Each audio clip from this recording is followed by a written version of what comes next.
Aldous Huxley. He wrote some gems.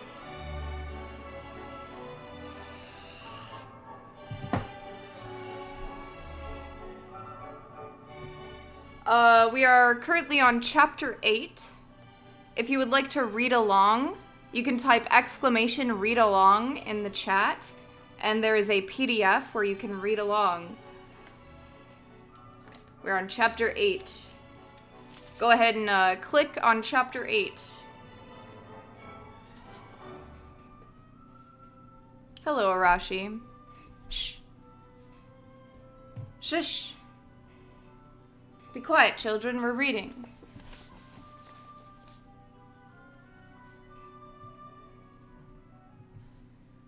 Okay, where we last left off, Lenina and Bernard went on a date. They went on a trip to a savage reservation, which is a reservation for savages. It is within the confines of an electric fence. And they met some of the savages, and they were really shocked at how old and ugly and crazy they all are. Because in their society, people aren't allowed to get old. Or, you know, like they inject stem cells into their necks. And they don't really get that old. So they're really grossed out by it. Lenina has a bad time. This guy gets whipped to death. But it's cool because he, like, wanted to. And then they meet this kid named John. John's a savage, but his mother and his father are not savages. They were born outside of the reservation, and they meet this guy, and he's definitely a savage, but he was actually born of parents from outside the reservation. And then we meet their parent a little bit, and basically that's where we left off. There's John and Bernard and Lenina and John's mom.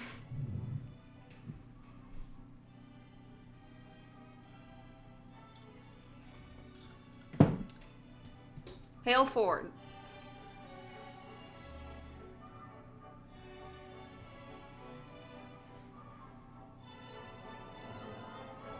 I'm not ready for this. This chapter's like 20 pages long. Let's go. Soon.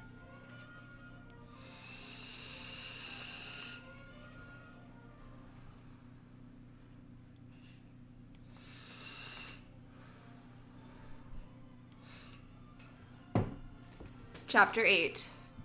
Whoop.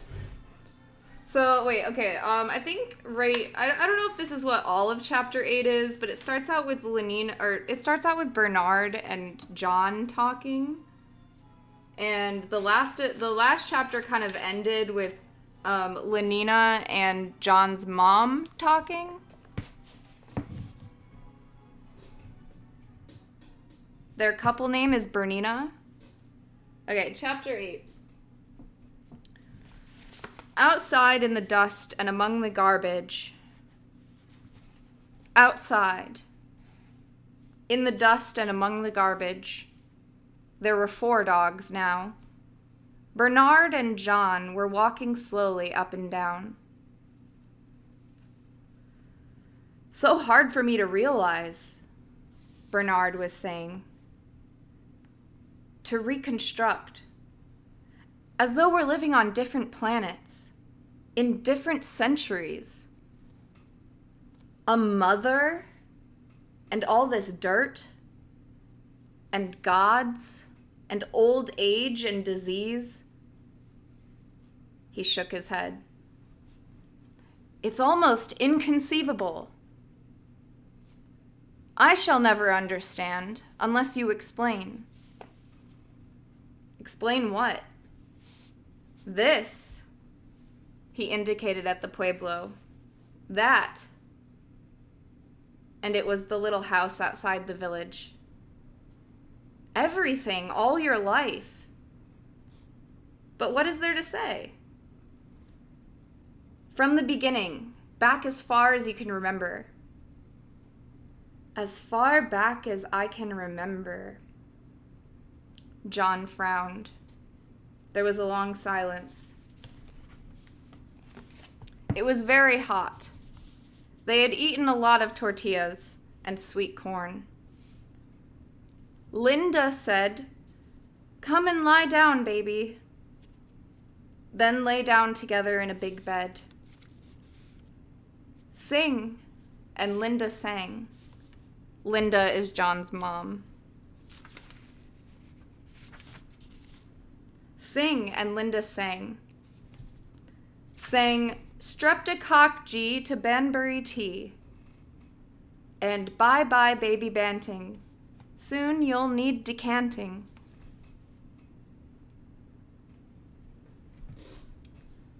Her voice got fainter and fainter. There was a loud noise, and he woke with a start. A man was saying something to Linda, and Linda was laughing. She had pulled the blanket up to her she had pulled the blanket up to her chin, but the man pulled it down again. His hair was like two black ropes, and round his arm was a lovely silver bracelet with blue stones in it. He liked the bracelet, but all the same he was frightened. He hid his face against Linda's body. Linda put her hand on him, and he felt safer. In those other words he did not understand so well, she said to the man, "Not with John here." The man looked at him, and then again at Linda, and said a few words in a soft voice. Linda said no. Then the man bent over the bed towards him, and his face was huge, terrible. The black ropes of hair touched the blanket. "No," Linda said again, and he felt her hand squeezing him more tightly. "No, no!" But the man took hold of one of his arms, and it hurt. He screamed. The man put up his other hand and lifted him up. Linda was still holding him, saying, "No, no." The man said something short and angry, and suddenly her hands were gone. "Linda, Linda." He kicked and wriggled, but the man carried him across to the door, opened it, put him down on the floor in the middle of the other room, and went away, shutting the door behind him. He got up, he ran to the door. Standing on tiptoe, he could just reach the big wooden latch. He lifted it and pushed, but the door wouldn't open. "Linda!" he shouted. She didn't answer. He remembered the huge room, rather dark, and there were lots of big wooden things with strings fastened on them, and lots of women standing round them. "Making blankets," Linda said. Linda told him to sit in the corner with the other children, while she went and helped the women. He played with the little boys for a long time. Suddenly, people started talking very loud, and there were the women pushing Linda away, and Linda was crying. She went to the door, and he ran after her. He asked her why they were angry. "Because I broke something," she said. And then she got angry too. "Beastly savages."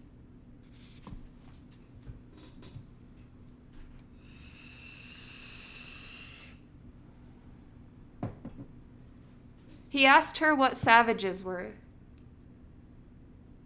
When they got back to their house, Pope was waiting at the door, and he came with them. He had a big gourd full of stuff that looked like water, only it wasn't water, but something with a bad smell that burnt your mouth and made you cough. Linda drank some, and Pope drank some, And then Linda laughed a lot and talked very loud. And then she and Pope went in the other room. When Pope went away, he went into the room. Linda was in bed, and so fast asleep that he couldn't wake her. Pope used to come often. He said the stuff in the gourd was called mescal, but Linda said it ought to be called soma. Only it made you feel ill afterwards. He hated Pope. He hated them all the men who came to see Linda. One afternoon when he had been playing with the other children, it was cold, he remembered, and there was snow in the mountains. He came back to the house and heard angry voices in the bedroom. They were women's voices, and they said words he didn't understand, but he knew they were dreadful words. Then suddenly, crash. Something was upset. He heard people moving about quickly, and there was another crash, and then a noise like hitting a mule, only not so bony. Then Linda screamed. "Oh, don't, she said. He ran in.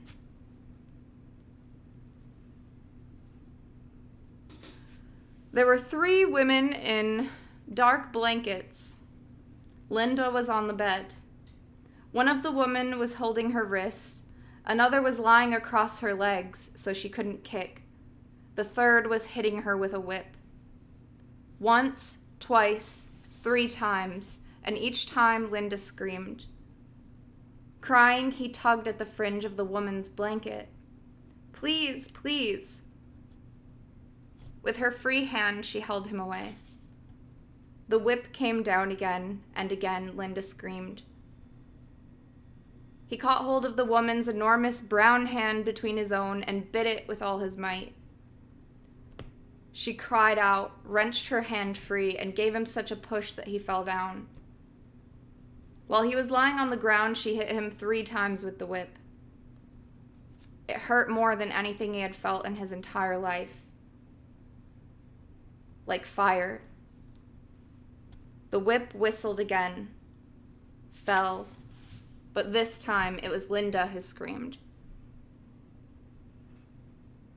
"But why did they want to hurt you, Linda?" he asked that night. He was crying because the red marks of the whip on his back still hurt so terribly. But he was also crying because people were so beastly and unfair. And because he was only a little boy and couldn't do anything against them. Linda was crying too. She was grown up, but she wasn't big enough to fight against the 3 of them. It wasn't fair for her either. "Why did they want to hurt you, Linda?" "I don't know. How should I know?" It was difficult to hear what she said, because she was lying on her stomach and her face in a pillow. "They say these men are their men." She went on, and she did not seem to be talking to him at all. She seemed to be talking with someone inside herself. A long talk which she didn't understand, and in the end she started crying louder than ever. "Oh, don't cry, Linda, don't cry." He pressed himself against her. He put his arm round her neck. Linda cried out, "Oh, be careful, my shoulder. Oh!" And she pushed him away hard. His head banged against the wall. "Little idiot," she shouted. And then suddenly she began to slap him. Slap, slap. "Linda," he cried out. "Oh, Mother, don't." "I'm not your mother. I won't be your mother." "But Linda, oh." She slapped him on the cheek. "Turn into a savage," she shouted. having young ones like an animal. If it hadn't been for you, I might have gone on to the inspector. I might have got away. But not with a baby. That would have been too shameful.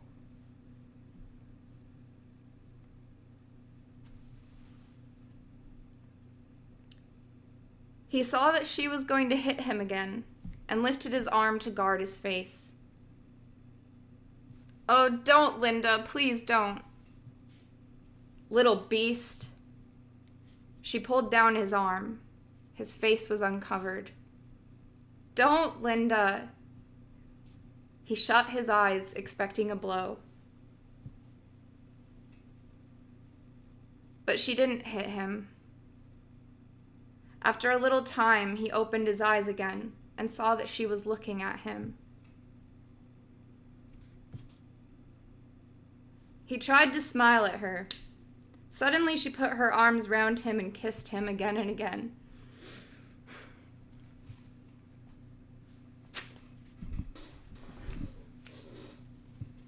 Sometimes for several days, Linda didn't get up at all.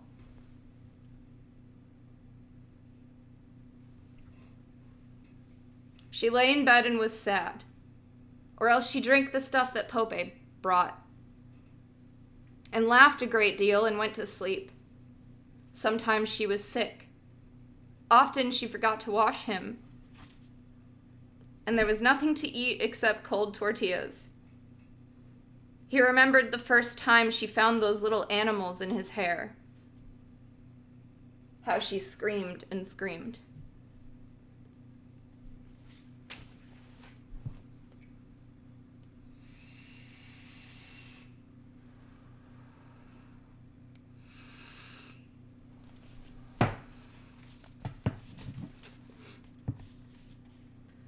The happiest times were when she told him about the other place.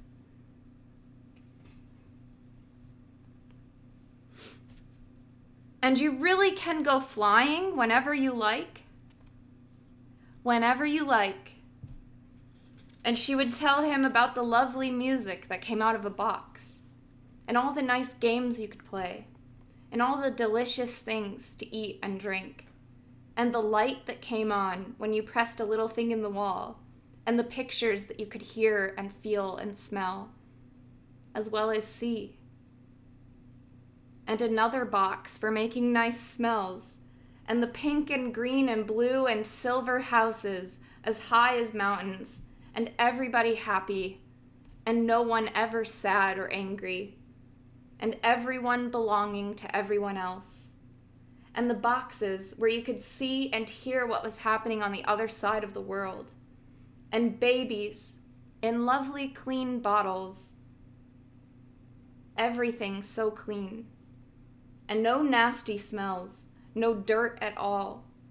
And people never lonely. But living together and being so jolly and happy, like the summer dances here in Malpai, but much happier. And the happiness being there every day, every day. He listened by the hour. And sometimes when he and the other children were tired with too much playing, one of the old men of the pueblo would talk to them in those other words of the great transformer of the world, of the long fight between the right hand and the left hand, between wet and dry, of Owana Willona, who made a great fog by thinking in the night, and then made the whole world out of fog, out of the fog, of Earth Mother and Sky Father, of Jesus and Pukong, of Mary and Etsana, oh my God, Asana Tlehi, the woman who makes herself young again, of the black stone at Laguna, and the Great Eagle, and Our Lady of Acoma. Strange stories, all the more wonderful to him for being told in the other words, and not so fully understood. Lying in bed, he would often think of heaven and London, and Our Lady of Acoma, and the rows and rows of babies in clean bottles, and Jesus flying up, and Linda flying up, and the great director of World Hatcheries, and Awana Willona,